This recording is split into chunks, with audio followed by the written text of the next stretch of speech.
नमस्कार प्रेक्षकांनो, इन्स्पेक्टर मंजू या मालिकेच्या येणाऱ्या जबरदस्त भागामध्ये आपल्याला काय पाहायला मिळतंय. इकडे मात्र सत्या, बलमा, मंजू आणि आपल्या जयड्याचा प्लॅन मात्र फायनली सक्सेसफुल झालेला असतो. होय प्रेक्षकांनो, इकडे बलमा आणि मंजू सत्याने बरोबर त्या दोघांना एका सुरक्षित ठिकाणी आता हलवलेलं असतं. तर मात्र थेट माया पॅलेसमध्ये सत्याने एंट्री घेतली आहे आणि सगळ्यांच्या नाकावर टिचून आपली फाईलसुद्धा त्याने तात्याची गायब केलेली असते. इकडे सगळ्यांना चकवा सत्याने दिला. पण प्रेक्षकांनो, तात्याला मात्र आता सत्या आणि मंजूवर डाऊट आलाय. सत्या मंजूच्या सोबतच आहे म्हणून तात्याने चक्क आता माया पॅलेसमध्ये एंट्री मारलेली असते. प्रेक्षकांनो, त्याला मात्र आता सत्यजितला रंगे हात पकडायचं असतं.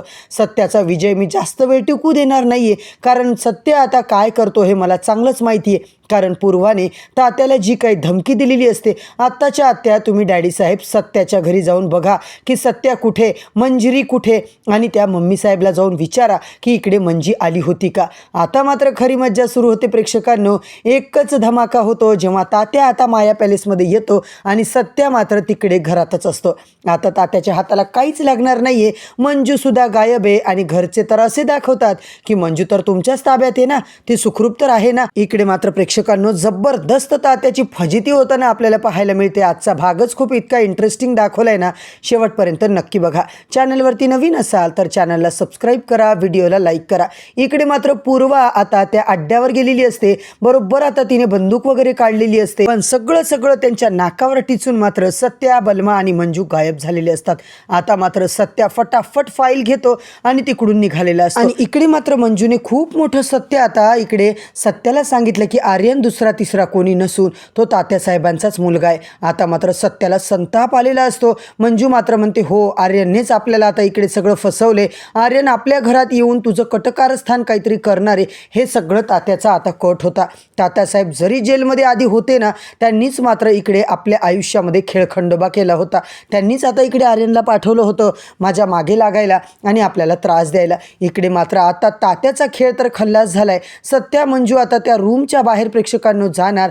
तेवढ्यात मंजूला मात्र काहीतरी डाऊट येतो. ही फाईल आता सगळ्यात आधी कमिशनर साहेबांना आपल्याला देणं खूप गरजेचं आहे. काही झालं तरी ही फाईल आपण कमिशनरला देऊ आणि काय ते नंतरचं नंतर बघू. इकडे मात्र प्रेक्षकांनो, पूर्वा मात्र म्हणत असते, मी तुम्हाला काल सांगितलं होतं डॅडी साहेब. तात्या आणि पूर्वाची चांगलीच आता वादावादी होते प्रेक्षकांनो, कारण इकडे सत्याने सगळ्या गुंडांना मारून तिकडून पळ ठोकलेला असतो. पूर्वा सुद्धा आता इकडे शोधत आली आहे, लोकेशन ट्रेस करत आली आहे, पण तिला अजिबात तिच्या हाताला काही लागत नाही. पण सत्याचं लास्ट लोकेशन मात्र आता ती बघत असते आणि तेवढ्यातच ती बघते की सगळे गुंड आता तिकडे आडवे तिडवे पडलेले असतात. आता मात्र तिला कळतं की हे सगळं सत्याने यांना मारूनच आडवं टाकलंय आणि तो इकडून पळालाय.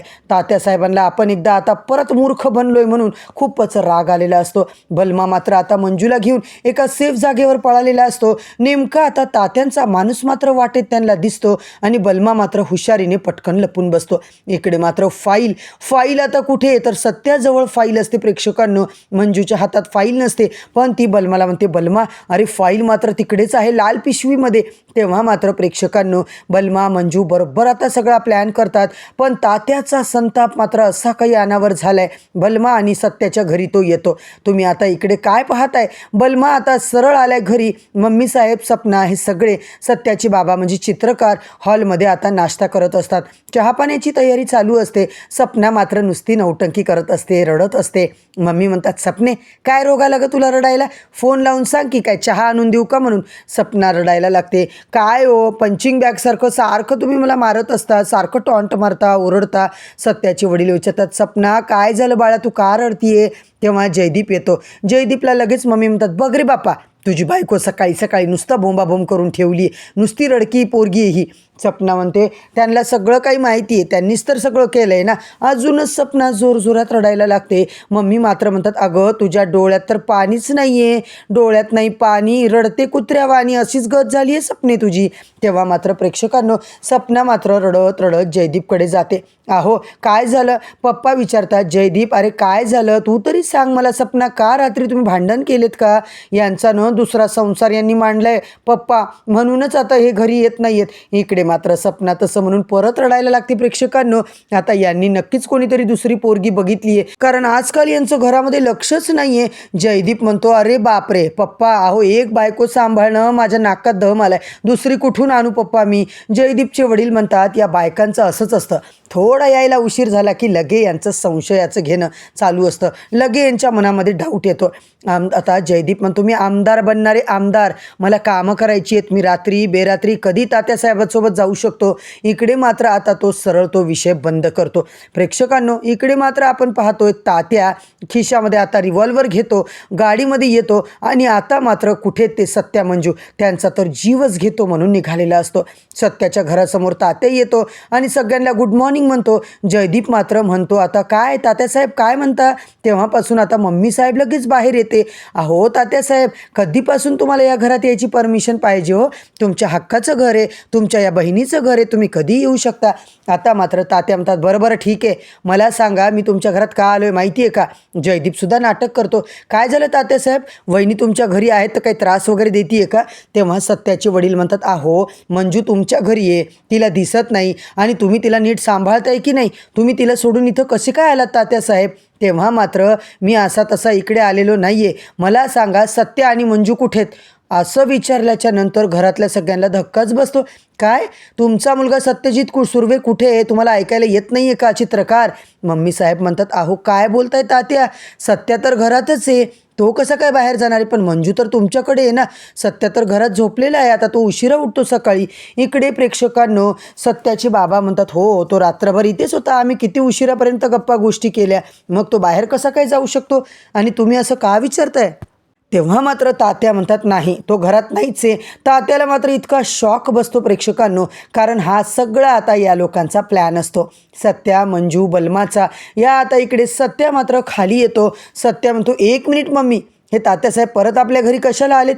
त्या दिवशी यांच्या घरी मला येऊ दिलं नाही त्यांनी, मला आता मंजिरीचं सह्या पाहिजे होत्या डिवोर्स पेपरवर, तर मला यांनी बसूसुद्धा दिलं नाही आहे आणि ती मंजूसुद्धा या तात्याच्या नावाने मला धमकी देत होती. लगेच तात्या म्हणतात, सत्या खरं सांग मला, तू घरातच होतास का रात्री. सत्या म्हणतो, माझ्या घरात मी राहणार आहे ना, आणि वाघमारे तर तुमच्याच घरात आहे, ती माझ्याकडे कशाला येईल. तेव्हा मात्र तूच इकडे आता भांडण केले होते ना. तात्या म्हणतो, बरं ठीक आहे, पण तिला तर दिसत नाही आहे ना, मला वाटलं की तुमचे नातेसंबंध अजूनही घट्ट आहेत की काय, तू तिला इथं आणलंस की काय, तुला तिच्यावर दया आली असेल. सत्या म्हणतो, अजिबात नाही, त्या पोरीचं तोंडही मला बघायचं नाही आहे, आता तुझी लेक ना तुलाच लखला बसू दे. सत्या असं बोलल्याच्या नंतर तात्यासाहेबाला प्रश्नच पडतो. तेवढ्यात चित्रकार बोलतात, नेमकं तुम्हाला काय प्रॉब्लेम आहे, कुठे मंजू, म्हणजे मंजू तुमच्या घरी आहे ना सुखरूप. तात्या म्हणतात, मला असं वाटलं की तुमच्यात आणि या सत्यामध्ये आणि तुमच्या त्या मंजूमध्ये काहीतरी चांगले संबंध झाले असतील, तो एकदा आमच्या घरात येऊन गेला ना. मम्मी मात्र चिडते, काय रे सत्या, कशाला गेला होतास तू मला न विचारता तात्याच्या घरी त्या पोरीला भेटायला, त्या निबळटला, तुला सांगितलं होतं ना. सत्या मात्र हसतो, मम्मी अगं मी कशाला जाऊ, एकदाच गेलो होतो मी डिवोर्स पेपर, तुला तर माहिती त्या दिवशी, आणि यांच्या घरी एवढा बंदोबस्त आहे, मी कसं जाऊ शकतो, तुलाही माहिती आहे ना तात्याच्या घरी किती सिक्युरिटी आहे. सत्या असं बोलतो आणि मनातल्या मनात मात्र हसतो. सत्या प्रेक्षकांनो खाली चमचा पाडतो आणि वाकून मात्र पूर्णपणे हसून घेतो. सगळ्यांची नजर त्याच्यावर जाते आणि मम्मी अगं मला सांग, माझ्यावर तुला विश्वास नाही आहे का, आणि मी तिकडे कशासाठी गेलो, तूच आता वकिलाकडून आपले डिवोर्स पेपर बनवून आणले ना, त्याच्यावरच सही घ्यायला मी तिकडे गेलो होतो. आणि मम्मी मला आता दुसरं लग्न करायचं आहे, मला मंजिरीसोबत वाघमारेसोबत नाही राहायचं, आता मला वाघमारेंपासून मला सुटका हवी आहे, मला आता त्याचे तोंडही नाही पाहायचे, म्हणूनच मी सह्या घेण्यासाठी यांच्या घरी गेलो. खरं तर आमचं खूप भांडण झालं आणि त्याच्यानंतर तर मी त्या वाघमारेला भेटलोही नाही आहे. इकडे तात्याला मात्र जाम टेन्शन आले, कारण की तात्या तोंडावर आपटलाय, सत्या जर मंजूला घेऊन आला नाही तर मंजू गेली कुठे. आता मात्र प्रेक्षकांनो उद्या जबरदस्त आपल्याला ट्विस्ट पाहायला मिळतोय, तो म्हणजे इकडं बलमाला आता पूर्वा गोळी मारणार आहे. आता बलमा वाचणार की नाही हे मात्र प्रेक्षकांनो येणाऱ्या भागातच पाहायला मिळणार आहे. इकडे माया पॅलेसमध्ये तात्याची चांगलीच फजिती झालेली असते. मंजूला आणि सत्याला संपवण्यासाठी पूर्वा आणि आर्यन मिळून खूपच खतरनाक डाव आता करणार आहेत. इकडे मात्र बलमाचा जीव धोक्यात आहे, पण सत्य आता खरंच बलमाला वाचवू शकतो का प्रेक्षकांनो, हे सगळं पाहायचं असेल तर चॅनलला सबस्क्राईब करा, व्हिडिओला लाईक करा. उद्या परत भेटूया नवीन भागाच्या नवीन रिव्ह्यूसोबत, तोपर्यंत धन्यवाद.